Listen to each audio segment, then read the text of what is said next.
শুরুতে জানিয়ে দেব স্মরণকালের ভয়াবহ বন্যায় দুর্গতদের পাশে আছে ছাত্রদল। জানিয়ে দেব পাকিস্তানের প্রধানমন্ত্রীর বক্তব্যের প্রতিবাদ জানিয়েছে আওয়ামী লীগ। এছাড়া রয়েছে পরিবহন সেক্টরে ইতিবাচক পরিবর্তন দেখতে চায় বিএনপি। সর্বশেষ জানিয়ে দেব বর্ণার্থদের সহায়তা রাজনৈতিক ধর্মীয় পরিচয় নয়, আহ্বান তারেক রহমানের। স্মরণকালের ভয়াবহ বন্যায় দুর্গতদের পাশে দাঁড়িয়েছে ছাত্রদল। দেশে চলমান বন্যা পরিস্থিতিতে দুর্গতদের পাশে দাঁড়িয়েছে জাতীয়তাবাদী ছাত্রদল। সংগঠনের কয়েক হাজার নেতাকর্মী কুমিল্লা, ফেনী, নোয়াখালী, খাগড়াছড়ি, চট্টগ্রাম সহ বন্যা কবলিত এলাকায় ত্রাণ সহায়তার পাশাপাশি উদ্ধার কার্যক্রমে অংশ নিয়েছেন। শুক্রবার সংগঠনের শীর্ষ নেতারাও এতে অংশগ্রহণ করেছেন। তারা এরই মধ্যে পানিবন্দী মানুষের উদ্ধার এবং শুকনো খাবার ও বিশুদ্ধ খাবার পানি বিতরণ, জরুরি প্রাথমিক চিকিৎসা সেবা ও পারিবারিক যোগাযোগ পুনঃস্থাপনের সহায়তা সহ প্রয়োজনীয় সতর্কবার্তা প্রচার করেছেন তারা। সবচেয়ে বেশি ক্ষতিগ্রস্ত এলাকা চিহ্নিত করে নৌকা ও স্পিডবোট যোগাযোগ উদ্ধার কার্যক্রম চালাচ্ছেন। বিএনপির ভারপ্রাপ্ত চেয়ারম্যান তারেক রহমানের নির্দেশনায় ছাত্রদলের কেন্দ্রীয় সংসদের উদ্যোগে ফেনীতে বর্ণার্থদের খাবারসহ ত্রাণ সামগ্রী বিতরণকালে উপস্থিত ছিলেন সংগঠনের সভাপতি রাকিবুল ইসলাম রাকিব, সাধারণ সম্পাদক নাসির উদ্দিন নাসির, সিনিয়র সহসভাপতি আবু আফসান মোহাম্মদ ইয়াহিয়া এবং সিনিয়র যুগ্ম সাধারণ সম্পাদক শ্যামল মালুম সহ স্থানীয় জেলা উপজেলার নেতাকর্মীরা। রাকিবুল ইসলাম রাকিব যুগান্তরকে বলেন, বিএনপির ভারপ্রাপ্ত চেয়ারম্যান তারেক রহমানের নির্দেশনায় ছাত্রদল গত কয়েকদিন ধরে বর্ণার্থদের পাশে আছে। কেন্দ্রসহ আশপাশের এলাকাগুলোতে ছাত্রদলের নেতাকর্মীরা জীবন বাজি রেখে উদ্ধার তৎপরতা চালাচ্ছে। শুকনো খাবার ও বিশুদ্ধ পানি আমরা সরবরাহ করছি। শেষ পর্যন্ত আমরা বর্ণার্থদের পাশে দাঁড়াব। সাধারণ সম্পাদক নাসির বলেন, আমাদের নেতাকর্মীরা নিরলসভাবে কাজ করছেন।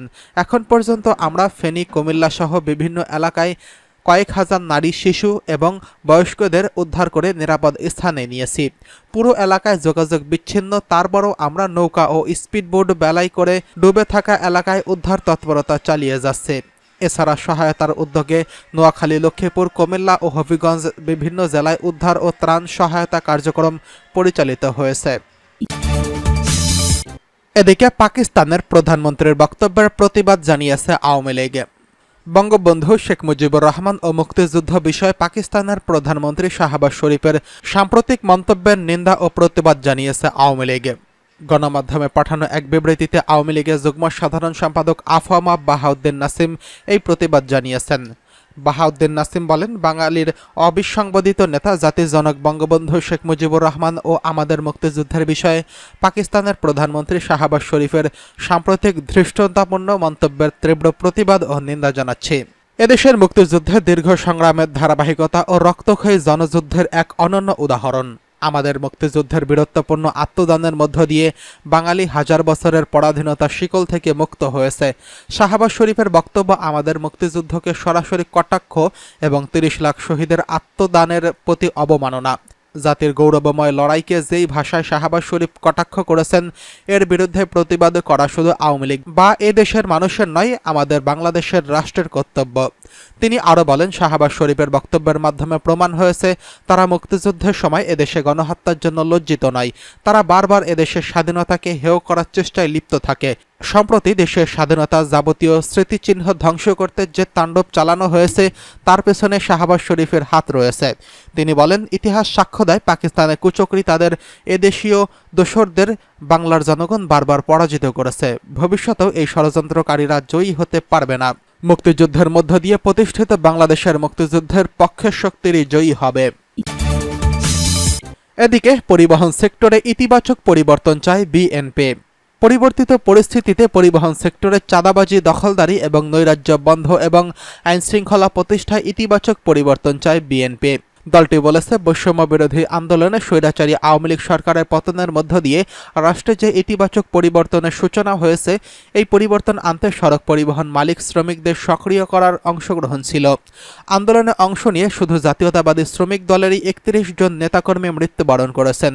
বিএনপির নেতারা মনে করেন, বর্তমান পরিস্থিতিতে মানুষ চায় পরিবহন সেক্টরে গত 18 বছরের অপরাধ চক্র ভেঙে একটি জনবান্ধব ও বিশৃঙ্খলামুক্ত, চাঁদাবাজিমুক্ত পরিবহন সেক্টর গড়ে উঠুক। বিএনপি ও দলপন্থী শ্রমিক নেতারা বলেছেন, ট্রেড ইউনিয়নের পরিচালিত নিয়ম এবং শ্রমিক সংগঠনের গঠনতন্ত্র অনুযায়ী পরিবহন সংগঠন পরিচালিত হতে হবে।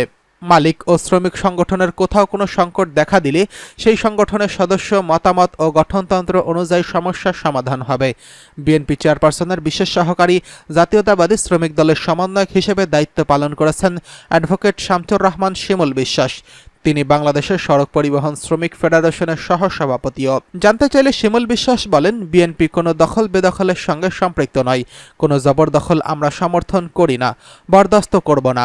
বিএনপির পক্ষ থেকে দখল ও দলীয়করণ বন্ধে কঠোর নির্দেশনা রয়েছে। দলের ভারপ্রাপ্ত চেয়ারম্যান তারেক রহমান এ ব্যাপারে অত্যন্ত কঠোর।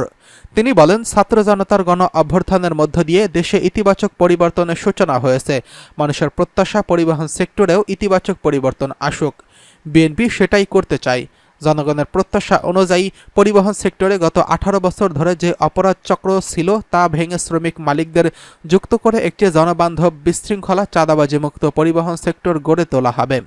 পরিবহন সেক্টরে বিএনপি সেই ইতিবাচক পরিবর্তন চায়। এদিকে বর্ণাঢ্যদের সহায়তায় রাজনৈতিক ধর্মীয় পরিচয় নয় আহ্বান তারেক রহমানের। দল মত ধর্ম বর্ণ নির্বিশেষে বর্ণাঢ্যদের পাশে দাঁড়াতে দলীয় নেতাকর্মী সহ দেশবাসীকে আহ্বান জানিয়েছে বিএনপির ভারপ্রাপ্ত চেয়ারম্যান তারেক রহমান। শুক্রবার রাতে বিএনপির অফিসিয়াল ফেসবুক পেজে লাইভে এসে তিনি এই আহ্বান জানান। তারেক রহমান বলেন, বন্যা কবলিত এলাকায় মানুষগুলো এখন মহাবিপদে। সহায় সম্বল হারিয়ে লাখো লাখো মানুষ এখন নিদারুণ অসহায়। এমন পরিস্থিতিতে আপাতত কোনো অভিযোগ পাল্টা অভিযোগ তুলে সময় ক্ষেপণের সময় নেই। বিএনপি বিশ্বাস করে বন্যা কবলিত এলাকায় মানুষের জীবন ও সম্পদ রক্ষা করাই এই মুহূর্তে প্রধান অগ্রাধিকার। দলের নেতাকর্মীদের প্রতি আহ্বান জানিয়ে তিনি বলেন, দেশের বন্যা পরিস্থিতিতে আমি সারা দেশে বিশেষ করে যেসব এলাকা বন্যা কবলিত হয়নি সেসব এলাকায় বিএনপি ও এর অঙ্গ সহযোগী সংগঠনের নেতাকর্মীদের প্রতি আহ্বান জানিয়ে বলতে চাই, আপনারা সমন্বিতভাবে বন্যা কবলিত এলাকার মানুষের পাশে এসে দাঁড়ান, সহায়তার হাত বাড়িয়ে দিন। বন্যা কবলিত এলাকায় খাদ্য, বস্ত্র, চিকিৎসা ও ঔষধের সহায়তা দিন, তাদের নিরাপত্তায় পাশে দাঁড়ান। ভারপ্রাপ্ত চেয়ারম্যান আরও বলেন, তাদের নেতাকর্মীদের প্রতি আরও একটি বিষয় বিশেষভাবে সতর্ক থাকার আহ্বান জানাই। আপনারা জানেন, দেশ ছেড়ে পালিয়ে যাওয়া বিতাড়িত স্বৈরাচার দেশে মানুষে মানুষে হিংসা, বিরোধ, বিভেদ তৈরি করেছিল। কিন্তু আপনাদের কাছে আমার একান্ত অনুরোধ, বর্ণাঢ্যদের প্রতি মানবিক সহায়তার ক্ষেত্রে আপনারা দয়া করে কোনো রাজনৈতিক বা ধর্মীয় পরিচয়কে প্রাধান্য দেবেন না। একই সঙ্গে আপনারা ব্যক্তিগত কিংবা দলীয় উদ্যোগের পাশাপাশি বর্ণাঢ্যদের সহায়তার জন্য দল ও প্রশাসন কোনো সহযোগিতা চাইলে দয়া করে সাধ্যমতো সহযোগিতার হাত বাড়িয়ে দিন। দলমত ধর্ম বর্ণ নির্বিশেষে আমরা যদি ঐক্যবদ্ধভাবে বন্যা কবলিত মানুষের পাশে দাঁড়াই, আমরা অবশ্যই এই পরিস্থিতি মোকাবেলায় সক্ষম হব। এদিকে বাংলাদেশে আকস্মিক এই বন্যার জন্য ভারতের দায়িত্বহীনতা, খামখেয়ালিপনাকে দায়ী করছেন তারেক রহমান। তিনি বলেন, বাংলাদেশে এই আকস্মিক বন্যা দেশের অভ্যন্তরীণ উদ্ভূত কোনো কারণে নয়। বন্যা কবলিত অঞ্চলে লাগাতার ভারী বৃষ্টিপাত হলেও সেটি পূর্বাঞ্চলে বন্যার মূল কারণ নয়।